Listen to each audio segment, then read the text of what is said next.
Welcome to Mindful Mastery. We're here because we believe in something powerful, that we have far more control over our lives and our communities than we've been led to believe. Today, we're going to talk about waking up to our true potential and breaking free from systems that have kept us small. Have we ever stopped to ask ourselves, who taught us to think the way we think? Where did our beliefs about ourselves, our capabilities, and our place in the world really come from? Let's start with something we all share, our educational experience. For generations, we've been taught what to think rather than how to think. We memorized facts, repeated information, and rarely questioned the narratives we were given. We learned to be good test takers, but did we learn to be critical thinkers? This isn't about blaming teachers. Many are fighting within a system that wasn't designed to develop independent minds. It's about recognizing that we were trained to accept information rather than to analyze it, to follow rather than lead, to consume knowledge rather than create wisdom. Now let's talk about something equally powerful, the images and stories that surround us every day. From the moment we wake up until we go to sleep, we're consuming media that shapes how we see ourselves and others. We've been fed a steady diet of images that often reinforce limiting beliefs. We see the same stereotypes, the same narrow definitions of success, beauty, and worth. These aren't accidents, they're patterns that have profound effects on how we view our potential. For our Black community specifically, we've witnessed decades of media that has too often focused on our struggles rather than our triumphs, our problems rather than our solutions, our pain rather than our power. This creates a psychological environment where we begin to see ourselves through someone else's lens instead of our own. When we consistently see limited representations of who we can be, it affects our sense of possibility. When the stories told about us focus primarily on what's wrong rather than what's strong, it shapes our internal dialogue.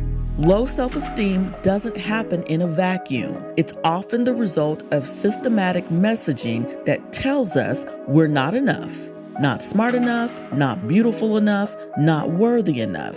These messages don't just come from obvious places. They're woven into the fabric of entertainment, education, and even everyday interactions. But perhaps the most profound influence on our identity comes from those closest to us, our family and friends.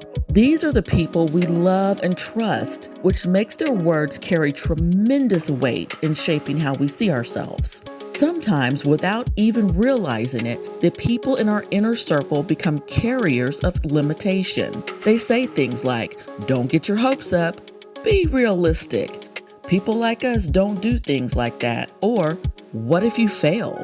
They believe they're protecting us from disappointment, but what they're really doing is teaching us to fear our own potential. This isn't about blame. Most of the time, these messages come from their own fears, their own unfulfilled dreams, their own protective instincts. They're passing on the same limiting beliefs that were passed to them. But understanding this pattern is crucial because it helps us recognize that these aren't truths about who we are, they're inherited fears about who we might become. We've been conditioned to see failure as something to avoid at all costs, rather than as information, as feedback, as a natural part of growth. This fear of failure keeps us small, keeps us safe, but it also keeps us from discovering what we're truly capable of. Here's where everything changes, and we mean everything. There's a fundamental distinction we must understand.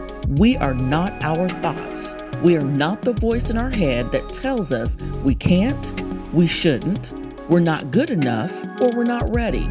That voice, that internal chatter, is simply the mind doing what minds do, processing old information, repeating familiar patterns, trying to keep us in known territory.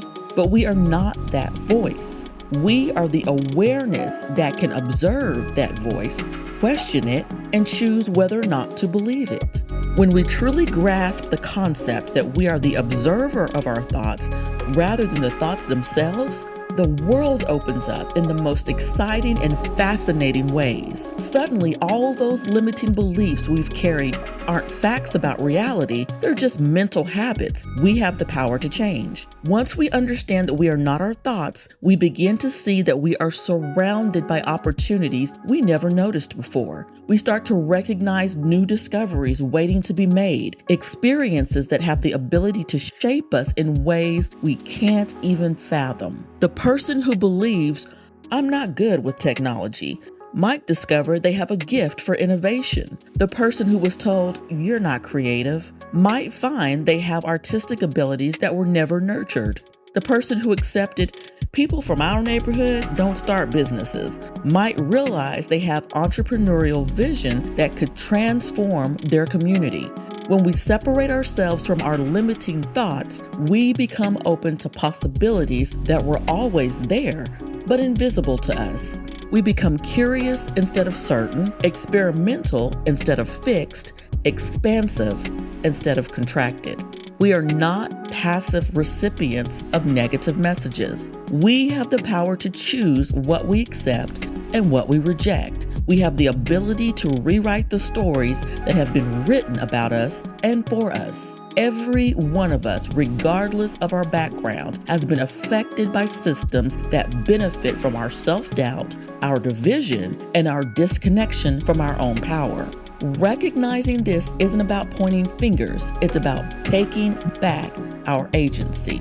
This is where mindfulness becomes revolutionary. When we become conscious of the thoughts we think, the media we consume, and the beliefs we hold, we can begin to choose differently. Mindful mastery means questioning the narratives we've accepted without examination, choosing media and influences that uplift rather than diminish us, surrounding ourselves with images and stories that reflect our full potential, teaching our children to think critically about everything they encounter, building communities that reinforce our strength rather than our limitations. We have more power than we know.